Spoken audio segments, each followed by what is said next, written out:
As I decide to head to New Atlantis with the relic, there's a mix of emotions and thoughts flooding in. I'm definitely looking forward to it. New Atlantis feels like a fresh start, a chance to finally let go of the responsibility that comes with the relic.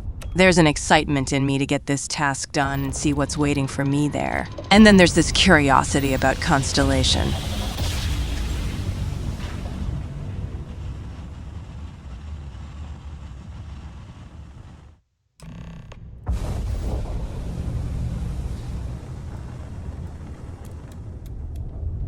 Starship Frontier, this is United Colony Security. Maintain course and prepare to be scanned.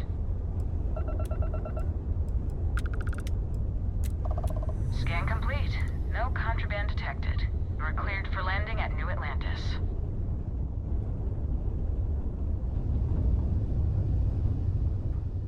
The mention of this private explorer society has got me intrigued. I'm wondering about the adventures, the discoveries, and the kind of company I'll find among like-minded individuals. But there's also this deep sense of relief. Finally letting go of the relic feels like shedding a heavy burden. It's been weighing on me, and I'm more than ready to pass it on to those who can better handle its significance. Of course, I'm not diving into this blindly. The universe is a vast and unpredictable place, and every decision I make comes with its own set of risks. So I'll need to be cautious, stay vigilant, and be ready for whatever challenges may come my way. Heading to New Atlantis is also a strong affirmation of my newfound independence. I'm steering my own ship, both literally and figuratively. It's a liberating feeling, knowing I have the power to shape my own path in this wide, uncharted expanse. The possibilities are endless, and the unknown, well, it's both thrilling and a little nerve-wracking. But that's what makes this journey so exhilarating, doesn't it? And he's your new captain. My crew can take a look at your ship, and you can stop by the Trade Authority kiosk if you need to offload some cargo. Nothing for us to do. You're in good flying condition. The Trade Authority runs a vending kiosk next to my booth. It's just off to the side, near the ramp. Besides that, Jemison Mercantile is your closest shop if you're looking for a bit of everything. That's further in, past the security checkpoint. As I land and the mechanic offers to inspect my ship, a sense of gratitude washes over me. It's reassuring to know that the Frontier will be in capable hands. I trust that the mechanic will ensure it's in prime condition. Following Vasco's suggestion to head to the Mass District to meet with Constellation, I find myself taking in the cityscape around me. It strikes me how meticulously laid out it is, reminiscent of a university campus. The well-maintained surroundings and the air of affluence in the people I pass by are noticeable. There's a stark contrast to the lawless sectors I've encountered before. The absence of trash and graffiti is a testament to the orderliness and prosperity of this place. Oh, well, of course, that's sure possible.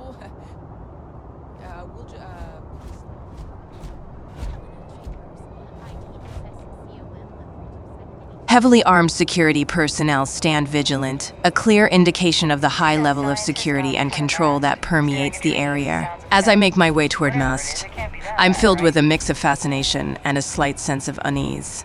This is a world far removed from the rugged outposts and lawless territories I'm accustomed to. It's a reminder that in the vast expanse of the universe, each corner holds its own distinct culture and way of life. I'm curious about what awaits me in the Mass District and among the members of Constellation. The prospect of joining this private explorer society adds a new layer of excitement and possibility to my journey. I'm eager to see how this chapter in my adventure unfolds.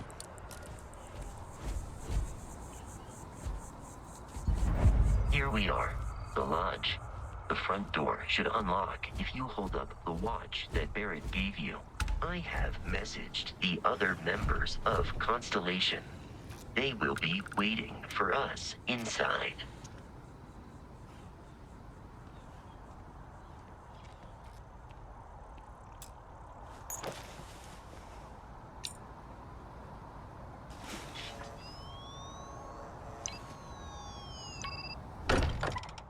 As I enter the Constellation Lodge with the watch Barrett gave me, I find myself in the midst of a small group engaged in animated conversation. Captain Hawk, everyone will be in the library, just inside. If Barrett were here, he'd probably tell you that you're part of something bigger now, and he hopes you'll make this place your home. Oh, please. Ridiculous. He's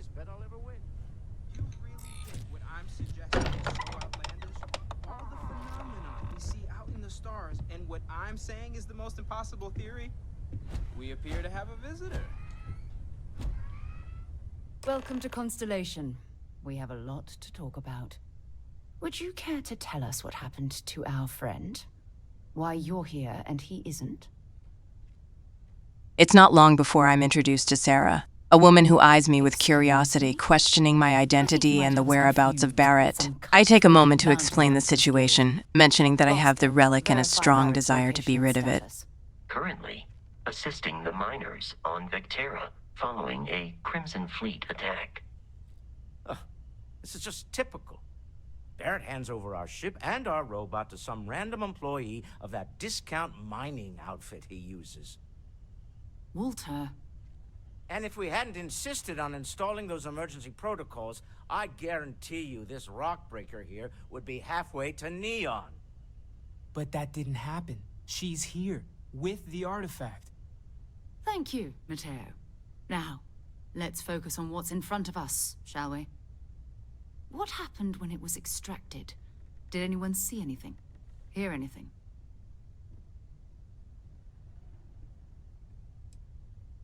So something did happen. Barrett mentioned a loss of consciousness last time he found an artifact. There. Sarah goes on to elaborate about the vision, painting a vivid picture of its significance. Yet, even as she delves into the details, I can't help but downplay it in my mind. To me, it was an odd occurrence, but it lacked the profound impact that it seems to hold for them. Part of the ultimate mystery. But, gentlemen, can we please focus? Noelle, I think it's time we tested your theory. Right. Let's see. We know the artifacts react to each other. The pieces we already have move when they're in close contact. Now, if we add this new one to the two we already have... The artifact. If you could place it on the table here. That's it. Just like the others. And to imagine, we thought there were only 2 of them at first. Oh my god, that's it. They're reacting. Look at how it's coming together. That energy that's arcing between them, no manufactured material in the settled systems can do that. None of them. This proves that... Easy, girl. Breathe. You'll have a heart attack. She's not the only one. If they're coming together, that means there's a set. Built by an intelligence outside the settled systems. Still 2,000 credits for our little wager? As the pieces of the relic are brought together, I witness their strange interaction, almost as if they're attempting to form something greater. It's clear that these fragments are part of a whole, device of some kind that possesses a self-assembling nature. The implications are intriguing, but my disinterest remains. This revelation doesn't have an immediate bearing on my own life or objectives. Life you want to lead in this little universe of ours?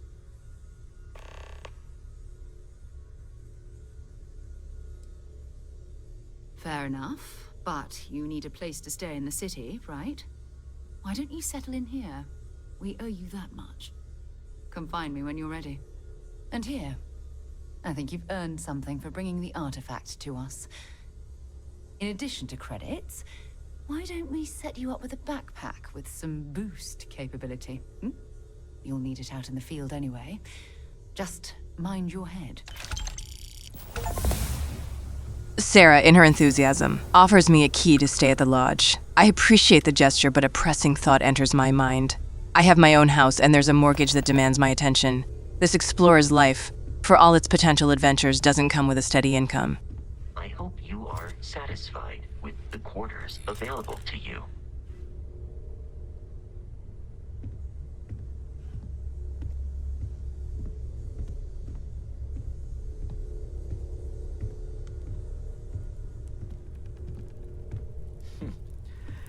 Well, I suppose that station in orbit has more than paid for itself at this point.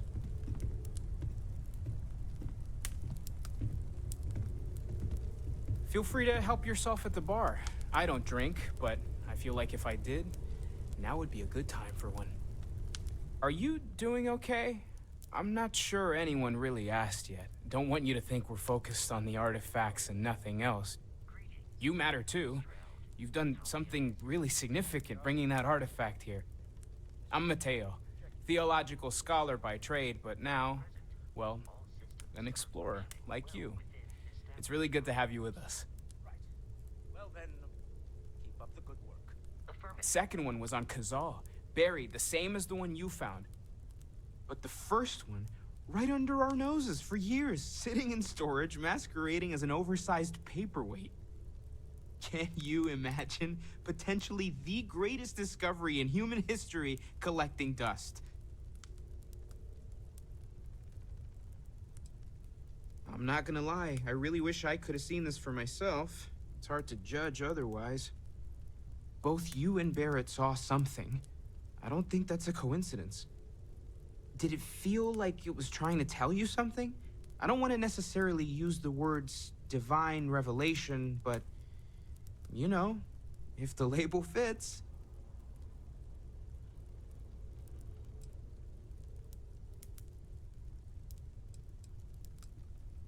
Not necessarily, no, but it does kind of have the hallmarks of one, doesn't it? I'm certainly not gonna rule it out just yet. Okay, that's all right. Maybe you weren't supposed to. Maybe it'll make sense later. We're gonna get to the bottom of this. We just need more data, which means more artifacts. Take care of yourself. Sarah's the best possible person to be running Constellation at a time like this. Focused, no nonsense, and dedicated. I am at your service, Captain. Can I help? So, are you ready to get to work? Or was there something else?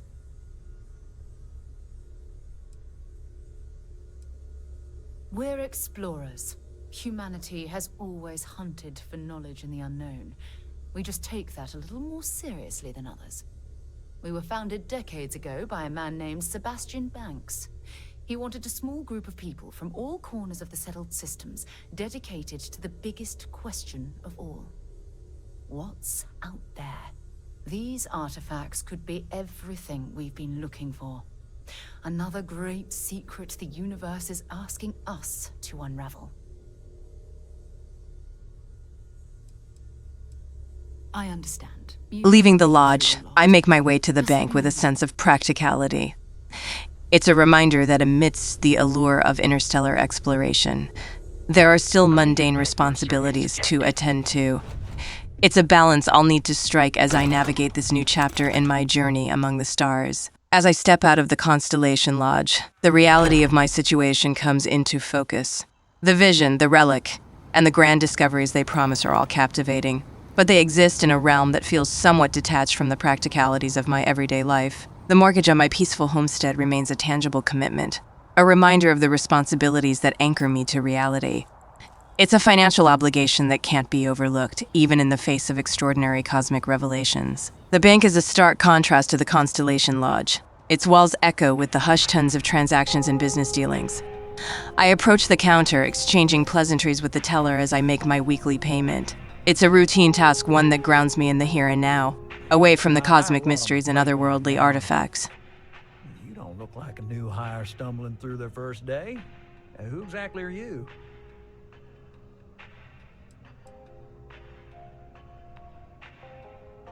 What? Oh, you. You really look like you know how to use that thing.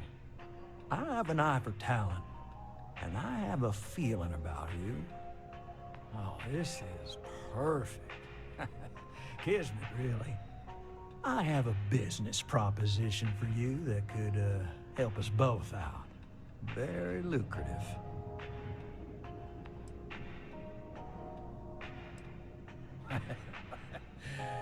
So you see right through me. You've got a good eye. You are just the person I'm looking for. Well, confession time. I might just be a little desperate. See, the world of credit analysis, dealing with deadbeats and reprobates is, well, it's a tough field. And what I need is a ringer, someone that can collect some of our top delinquent offenders. What I need is you. You work with me, and the fee you get will be huge. The representative mistakes me for a new hire. a case of mistaken identity that I decide to play along with. Claiming to be the new receptionist, I notice the rep's discomfort as he takes in the sight of my sidearm and my sharp, sarcastic demeanor. His unease doesn't deter him, however. He quickly shifts gears and offers me a business proposition. Debt collection. This is exactly what I was looking for. Another job to fill the void left by the absence of a steady paycheck.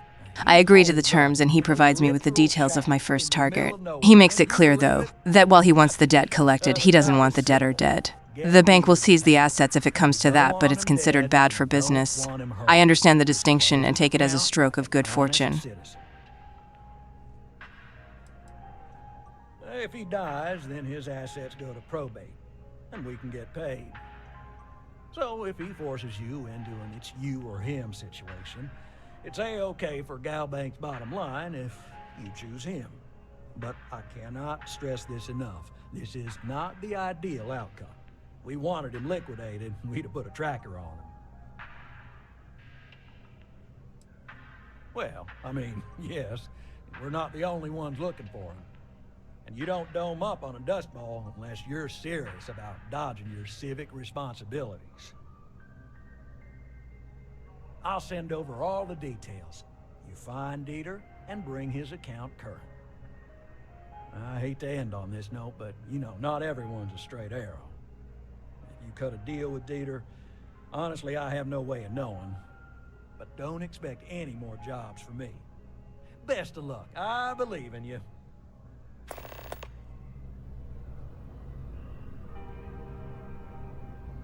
Good luck out there. I mean it. Right. Small home in the Olympus system, right? There's a balance on that property. Argos Extractors negotiated a very fine loan for you. There are weekly payments, but if you miss a payment, no big deal. It's a pay-as-you-go type of affair. But I think we'd all be happier if you dealt with the mortgage one way or the other. Well, I'm very sorry to hear that. But we can deal with your concerns. So there are two ways to take care of a loan for good. One's easy. Just pay off the balance, and the house is yours, free and clear. And you are one very happy new homeowner. The other option, less ideal, is just walk away and we foreclose on the property.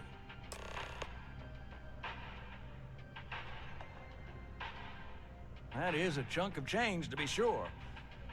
But we don't do partial payments. Sorry, it's in the contract. If you get the money, though, we're happy to settle the mortgage for good. You have a good day.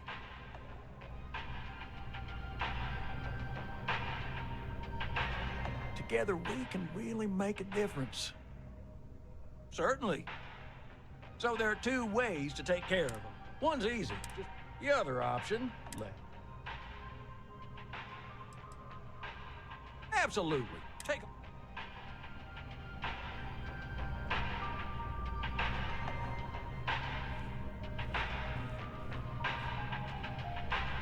Leaving the bank, I can't help but feel a sense of satisfaction. It seems the universe has a way of providing opportunities when they're needed most.